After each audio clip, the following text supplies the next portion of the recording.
existe el filo Anelia, el grupo de los anelios es un grupo muy grande, como mencionaba, y por los estudios genéticos en años recientes se ha ido incorporando grupos que estaban antes fuera dentro del filo Anelia. Entonces aquí tenemos los poliquetos, ahora ahí dentro del filo Anelia, dentro incluso de la clase poliqueta, están las lombrices y las sanguijuelas. Tenemos los poliquetos sedentarios, también los gusanos cuchara, que antes eran un filo, están dentro de los anelios. Y el que voy a hablar hoy, que son los sipunculidos, también esto fue un filo en el pasado, pero por los estudios genéticos se incluye dentro del filo Anelia, y esto viene desde hace varios años, pero este año ya fue aceptado en Worms, que es como los expertos taxonómicos más tradicionales, ya lo incluyen como un orden dentro del filo Anelia. Entonces voy a referirme a este grupo, en el caso del estudio Biomar. Don Jorge publicó a los inicios del proyecto un artículo sobre qué estaba con reportes para el área de conservación Guanacaste, y en el filo Anelia, que él no incluía aquí a los sipunculidos por lo que mencioné antes, para ACG habían 24 especies de 313 que hay en el país en ese momento reportadas, y de sipunculidos solo 3 especies de 15 que estaban en el país. Entonces evidentemente es una cantidad muy poca lo que se conocía, y con este proyecto pues en ambos grupos, poliquetos y sipunculidos, ese número ha incrementado bastante. Más o menos tenemos como unas 40 familias de poliquetos ahora, que es un trabajo que hay que detallar mucho más, vamos por grupos. Y ahora voy a hablarles de sipunculidos. Entonces, de esas 3 vamos a aumentar un poquito los números presentes. Los muestreos han sido en una diversidad de ambientes que incluyen desde zonas rocosas, pasando por búsqueda en la arena, en la marea baja. También hemos ido en embarcación con dragas, trineos, haciendo búsqueda desde los 10 metros hasta 90 metros de profundidad. Hemos ingresado a zonas de manglar, entonces a veces hay que abrirse un poco de paso ahí en la maleza para colectar, que aquí está Juan Carlos, que fue el primer asistente que estuvo varios años conmigo, y que ahora, bueno, él está en Australia haciendo el doctorado. También Jaime Nidia, de Colombia, que nos estuvo ayudando, y obviamente Gilbert y Yelva, que siempre han estado. Y después hemos también hecho muestreo subacuático por buceo, en que Gilbert nos ayuda en colecta, Beatriz me ha colaborado un montón con esa parte, y ahora también, aquí está Beatriz colectando en arena, y también ahora Naideli, que se suma al grupo de colecta de poliquetos. Entonces intentamos abarcar todo ese tipo de ambientes para tener una mejor representación. Estos son los puntos de búsqueda que hemos realizado para los gusanos marinos, y los que están aquí en rojo es en los que ha aparecido sipunculidos. Entonces tenemos toda esta exploración en las islas, hacia esta parte de abajo, y vamos llenando poco a poco el mapa de la zona del área de conservación Guanacaste. Se colectan, se llevan al laboratorio de campo, y ahí Gilbert les toma fotografías. Hay veces tenemos que hacer acuarios improvisados para mantenerlos vivos durante el tiempo que se están observando, y también tenemos que hacer detalles de identificación en estereoscopios. Después está la parte de fotografías con el estereoscopio y clasificación, y ahí veces nos da altas horas de la noche en la Casa Verde trabajando. Entonces ese es un ejemplo de una foto que tomó Frank como a las 1 de la mañana. Pero eso fue al comienzo, ya después me calmé un poco. Y después está la parte de la toma de muestras para genética, que cortamos un parapodio, en el caso de poliquetos, y el sipunculio es un pedacito del tejido, y se ponen las placas de lisis, y esto se envía a bordo para la secuenciación del COI-1, que es su unidad, y nos ha funcionado muy bien. Para el caso de poliquetos y sipunculidos nos ha funcionado muy bien. Las colecciones se enumeran por el número del catálogo de Biomar y de museo, y ya después se depositan en el Museo de Zoología. y ahí quedan resguardadas.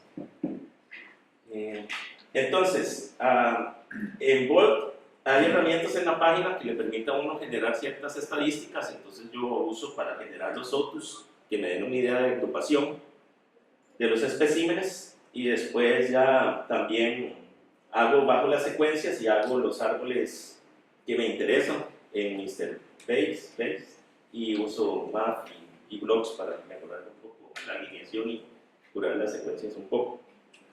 Entonces voy a presentarles unos ejemplos. Este es el caso del género Phascolosoma. Han salido muchos especímenes de Phascolosoma, y cuando hice acá ya el análisis con el COI-1, con el COI, se genera un grupo respecto a las secuencias que ya están publicadas en artículos científicos de Giselle Caguach y Gonzalo Iribe, y entonces ellos ya habían metido 2 de Salinas, de Valle Salinas, y entonces aquí quedan todos los de Biomar con todos esos de Valle Salinas y con uno de México, de Sonora, México. Y lo interesante acá es que se apartan de este grupo de acá, que es de la misma especie, pero en el Caribe. Entonces vean que la del Caribe se aparta de la del Pacífico con la representación acá de los de Biomar. Y para corroborar, yo en algunos especímenes hice el H3 de histona 3, y entonces se hace el mismo tipo de agrupación, donde nos queda aquí uno de Panamá, uno de México, de Sonora, y los de Biomar. Y aquí el grupo que quedan muchas especies pertenecientes a... Estos son de Panamá, del Caribe, y estos son del Pacífico. Entonces, bueno, ahí más o menos se mantiene la separación. Entonces, esta es una especie que yo sabía que era Phascolosoma perlucens, pero que la genética nos está indicando que hay seguro una separación entre Panamá, entre el Caribe y el Pacífico, que se tiene que evaluar, y que también ya antes lo había mencionado estos autores que les mencioné. Y es que tiene una variedad morfológica muy grande, ¿verdad? Fenotípicamente puede cambiar de color, las formas, las manchas. Entonces, uno podría a veces pensar que son diferentes especies, pero los de acá de Biomar son los mismos. Otro caso es con el género Siphonosoma, este gusano de la arena, y esto lo encontraron Yelva y Hilbert enterrado ahí en la arena, o que salió de la arena, creo que fue lo que ocurrió después de unas lluvias. Y entonces lo mismo, se hace el árbol con el COI, y ya está aquí el grupo. Hay un grupo también del Caribe que ya estaba publicado, y otras especies de otras regiones del mundo, pero con esta que queda más cercano, Siphonosoma cumanense, todos quedan en el Caribe. Y los del Pacífico, que serían los que tenemos acá, nuestros de aquí, nos forman un grupo aparte. Entonces, esta especie es un Siphonosoma de fijo, pero no es cumanense, es seguro algo nuevo, seguro es una especie nueva. Y con el H3 nos da un porcentaje del 91, que no es tan alto como para decir que es esa misma especie. Entonces, esto seguramente ya hay que verle la anatomía interna, es una especie nueva para esta zona. Ya que estaba reportado antes aquí en Costa Rica era Siphonosoma basum, pero eso es del Indo-Pacífico. Entonces seguramente ese espécimen hay que revisarlo, el que está en el museo, a fondo. En México, Itzasi Silva reportó también ella uno que le pareció Siphonosoma basum, pero posiblemente no sea esa especie. Por eso ella le puso un CF de compararlo. Y Siphonosoma cumanense, que es con la que más se acerca en el árbol filogenético que hicimos, había sido reportado por nosotros, Harlandín y yo, en la isla del Coco y Doctor. Pero este espécimen se fijó en formalina, entonces no podemos chequearlo, y yo no he podido volver a ir a la isla a colectar para compararlo, pero seguramente puede ser que sea otra especie y no cumanense, como mencioné. Y entonces aquí hay también otra opción, es que sean estas especies del Indo-Pacífico, Siphonosoma rhodotumanum, y habría que comparar con esa, pero eso no hay secuencias. O Siphonosoma ingens, pero está en California, entonces la distribución está como muy lejana, y genéticamente no hay información de esas. Hay que meterse ya en la anatomía interna para revisar si nuestro espécimen de acá calza con alguna de esas, o si no sería así una especie nueva. Otro fascolosoma que salió, que no era el perlucen, ese no nos daba similitud con esa especie perlucen, y acá más del cuento se nos hacen grupos de diferentes zonas en Indo-Pacífico y por aquí en el Caribe, otro grupo acá en el Caribe, y las de biomar del Pacífico quedan aparte, ¿verdad? Entonces, esta especie es más oscurita, con muchos dientes, y con el H3 se confirma también que queda apartado de los del Caribe, al menos en este subgrupo. Y esta es el tipo de especie de Phascolosoma nigrescens en el Caribe, y el de biomar luce un poco diferente en el introverso porque tiene más filas de dientes. Entonces también hay que chequear más la anatomía, ya que es la parte anatómica que hay que mejorarla para asegurar esos nombres. Este fue el Phascolosoma nigrescens que Stasi Silva publicó para el Pacífico de México, y ¿cómo se llama? Ahí se plantea también la duda de que podría ser que sea más bien el nombre viejo que tenía el grupo, Phascolosoma puntarenae de Costa Rica, que se había sido en desuso por el experto Cochler, que lo hizo anatómico, y entonces podría ser que eso, traer ese nombre de vuelta. Ella lo hizo con especímenes de México y lo sugiere, pero habría que comparar los de México con los de biomar, a ver qué pasa. Y ella no hizo genética para eso en específico.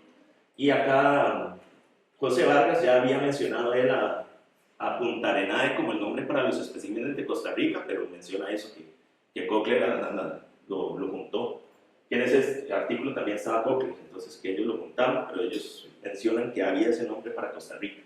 Entonces queda la posibilidad de volverlo a nombrar así si es el caso.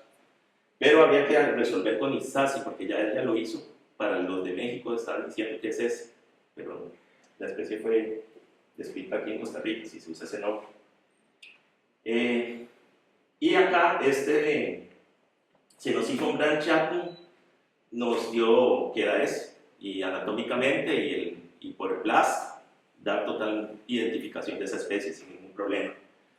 El Antillesoma, que es este gusano, este es el de biomar, y este es el que hizo también Isasi Silva en México, que ella lo separó del antillano, que era el Caribe, y yo corroboro lo que ella sacó con los de México, con los de biomar nos da lo mismo, esta especie es diferente a la del Caribe, entonces se llamaría Antillesoma mexicano, la que está acá. Pero sí hay una variación de coloración un poco marcada entre los dos, pero la similitud genética es muy, muy grande. Y también con este quedado asegurado. Y después tenemos acá un Aspidiosiphon, que son los sipuncúlidos que tienen un escudo anal, que es como una tapita para cuando están metidos en un hueco. Y no nos da una similitud con especies, por ejemplo, con Aspidiosiphon espinalis, lo que fue lo más cercano, con el COI da un 82% de similitud, o sea que eso no es eso. Y con el H3, la histona 3, nos da un 95% con Aspidiosiphon laevis, pero no es laevis tampoco, morfológicamente no es.